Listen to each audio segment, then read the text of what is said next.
What is happening, people? It is Brian, Alsruhe, and last Friday, Joey Szatmary stopped by my gym and pretty much slapped me across the face and told me to get my life together. Thank you, Joey. Now, the reason why he did this is because he watched my split jerk video and told me that I'm doing a lot of things wrong. So Joey, being the cool guy that Joey is, if you guys are not subscribed to Joey already, he makes better videos than I do, so you might as well go subscribe to him. He has tons and tons of great information, so you're definitely gonna wanna check that out. I'll leave a link to his page down below, but Joey was cool enough to make an entire video for people like myself who really suck at the split jerk so that we could get better at it and move more weight above head, which is gonna be excellent in strongman. He and I are also putting on a seminar on September 16th at his gym, the Lion's Den, where you guys can find a link to that down below. I think there's like 2 or 3 spots left, so if you guys wanna come hang out, you probably need to go click that link and sign up like yesterday. But without further ado, I am going to kick the video over to Joey, who is going to teach us more about split jerk. I hope this is helpful to you guys. It has been amazingly helpful to me. Thanks again, Joey.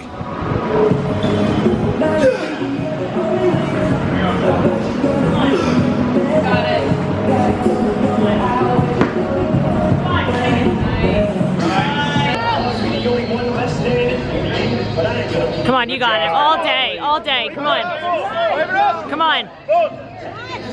Drive. What is going on, guys? Coach Joe here in the Matrix. No, I'm just kidding.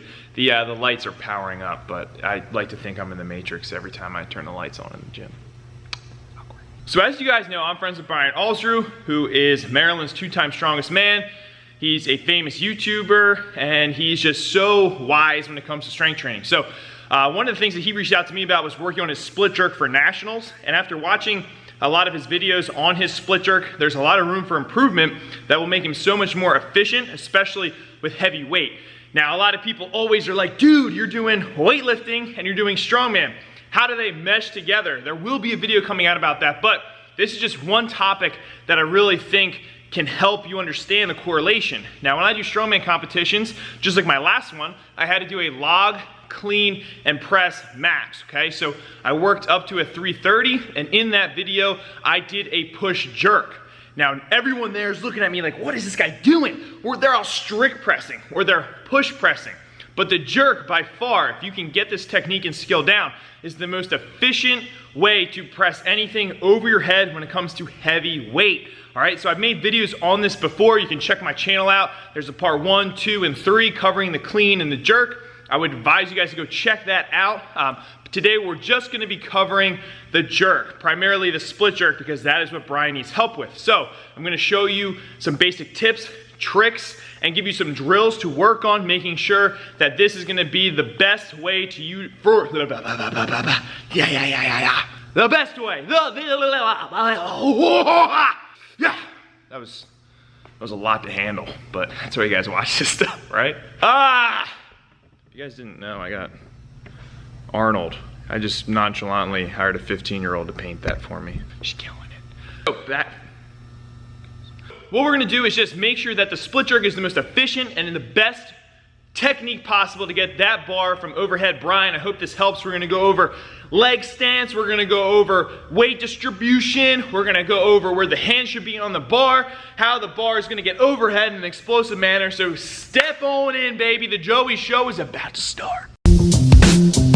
Disclaimer, if you guys are practicing the jerk and you somehow come to a fatal injury and die, it's not my fault.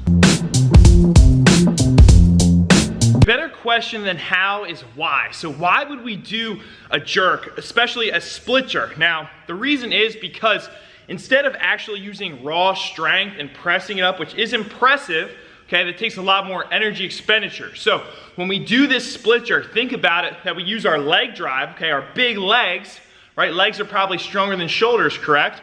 So we're gonna use the leg drive to cause the bar to pop off of our shoulders, and at this point it's actually floating. There's zero gravity happening right there, and we're dropping underneath and catching it, okay? So it's easier to catch a heavy load than to actually press it when it comes terms to, you know, your max effort lifts. And that's why Olympic lifters can put 500 pounds over their head fairly easily. Now, it is very technique based. There is a huge principle of strength that does need to happen, but if we can manipulate momentum properly with a strong dip causing the bar to pop, literally float, doesn't weigh anything, drop underneath and catch the bar, okay? We're gonna save energy, we're gonna save time, and we're gonna be more efficient long term. So that is why we do the split jerk.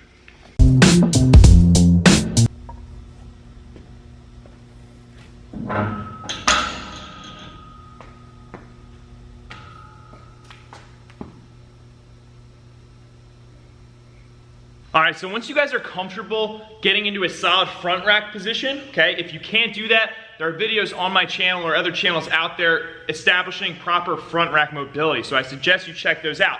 But we want the bar to be in our fingertips and pushed into our throat. It's almost gonna make you feel a little uncomfortable and your voice is gonna choke up a little bit, okay? From there, what we're gonna practice is the dip, okay, and then the drive. So what you're gonna see me doing here, getting into that proper setup, bar is in my fingertips, okay? Now from the side, my knees are gonna go out, not forward, okay? So remember that, out, not forward. If you come forward with a heavy load, you're gonna drop that bar forward and we're gonna end the lift. We're not gonna get as much momentum as possible. So I'm gonna give you guys a better angle of my knees on that. Here you can just see me doing my knees going out and not forward. And then from here, what I'm gonna do is just show the side profile of the dip. So when I dip, I still keep my elbows in the same place the entire time and go for a nice explosive jerk. So as you drive down and you jump up, it's actually a full jump, that bar will float and all you're doing is pressing yourself underneath of it and catching the weight in your hands.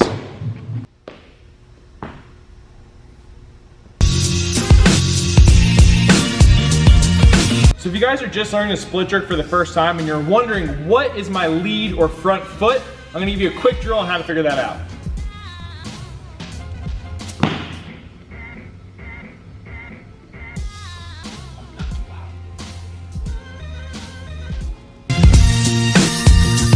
So when we're talking about footwork in the jerk, the front foot is always the foot that steps back first and then the back foot will follow, okay? If it's vice versa, and you're in that split jerk, and this back leg has to step all the way forward, and we have a heavy load overhead, could get very unstable and we can dump the bar forward or backwards. So what we wanna do is make sure that in that split, okay, we take front foot forward and then back foot. All right, so what I'm gonna do is cover a quick foot drill that we can do that will really help you get your foot placement in check, okay, weight distribution in check, as well as just something you can keep ingraining every day to dial in on where that split jerk needs to be. So the first thing I would say is get your feet planted wherever your dip position will be in. Now remember, when we dip, we always want to end a little bit outside of where our foot placement is going to be. So say my natural starting position is right here. I'm going to put a little line over top where those feet are, just like that. So I know whenever I take the bar off the rack, this is where my feet are gonna go. From there, I have my imaginary barbell. Knees go out, not forward. Gonna find my split. That seems pretty comfortable, okay? My knee isn't too far over my toes. I'm about 60-40 loaded in weight, okay? So that's 60% in the front, 40% in the back foot. From there, I'm gonna draw another line over there, and then it's much easier if you have somebody, but for this I'm going to have to get nice and mobile. So I'm going to do a guesstimate line right there. So I'll put my foot right here, tidy up that line a little bit. Boom. So this is my starting position, okay? Now all I would do is act like I have a barbell. Eventually we will use a barbell. You're going to dip, knees out. That's pretty good, okay? I'm a little bit more experienced at this, so you'll notice the first time you try, you're gonna be a little bit all over the place. So my leg is in a good position, slight bend in the back knee, my foot is up and pigeon in a little bit, because it's like a kickstand on a bike. We go front foot, then back foot up with the bar overhead.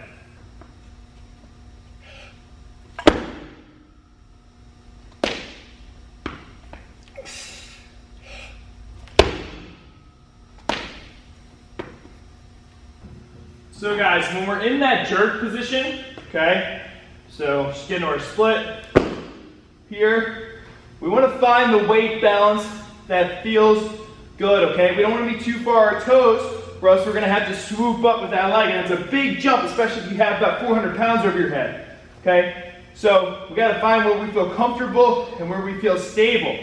Now, if we're too far back, we're gonna drop the bar back, or we're gonna fall back like that. So, wanna be nice and secure. A good point of reference for the jerk as a coach is you should always be able to see my ear, okay, from the side angle. This would mean I'm too far forward, and if you can see my entire head, I'm too far back, all right? So just a little bit of an ear preview. You want to feel that distribution. You don't want to have it too far forward, too far back, nice and comfortable. Front foot, back foot, voila.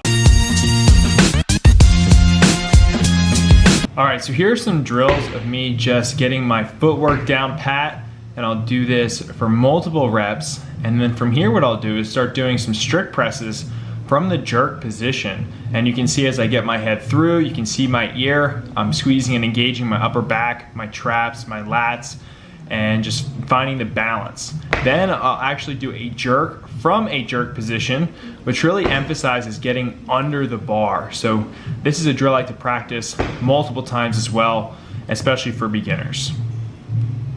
From there, I'm going to work with the barbell with a little bit of weight on there. So now I can feel the resistance as I come into the dip, and then popping it off of my shoulders using extension. So if I'm not extending properly, this bar isn't gonna fly right up and kind of cause that zero gravity effect. So you wanna make sure that you're really getting full extension from the dip position, keeping those elbows in the same spot on the dip. As you can see from the side angle, head still getting through. And as I dip, my elbows stay in the same position and they don't fall forward, causing the barbell to then fall forward. All right, so there you guys have it. Hopefully that gave you a little bit more information and some knowledge on the split jerk. I think if you're doing strongman or you're Olympic lifting, the split jerk is the way to go. And I think there's a great transition between the strongman and Olympic lifting with the jerk techniques. If you can nail down your jerk, you're gonna be able to put up more weight more efficiently, and it's gonna help you big time in competition. If you guys have any questions, please feel free to comment below on this video. I'll do my best. I do not know everything. I'm just teaching you guys what I do and what works for me. If you have questions that I don't have the answers to, I'll make sure to do some research and help you out as best I can. But hopefully it's helped you, Brian. This video is made for you. Your main thing that you need to work on is getting those legs longer, okay? And really using that pop of the bar, having a little bit of faith that you're gonna catch the bar, okay? And not so much of a pressing at the end. I know in strongman you can press the edge of that lockout, which is actually fantastic because in weightlifting, if you try to do that and your elbows bend, it is a no lift. So strongman is amazing in that aspect because you can bend the rules a little bit compared to weightlifting. But like I said, Brian, hopefully this helps. You're the man, dude. Thank you so much for watching this video or putting this video wherever you do with it. It was for you, so keep being awesome. If you guys are following Brian's channel or aren't following Brian's channel, you definitely want to do that because this guy is going to just skyrocket big. He's going places. He's a great friend, a great person. Go check out his gym. Thank you so much for all that you do for me, man. You're awesome.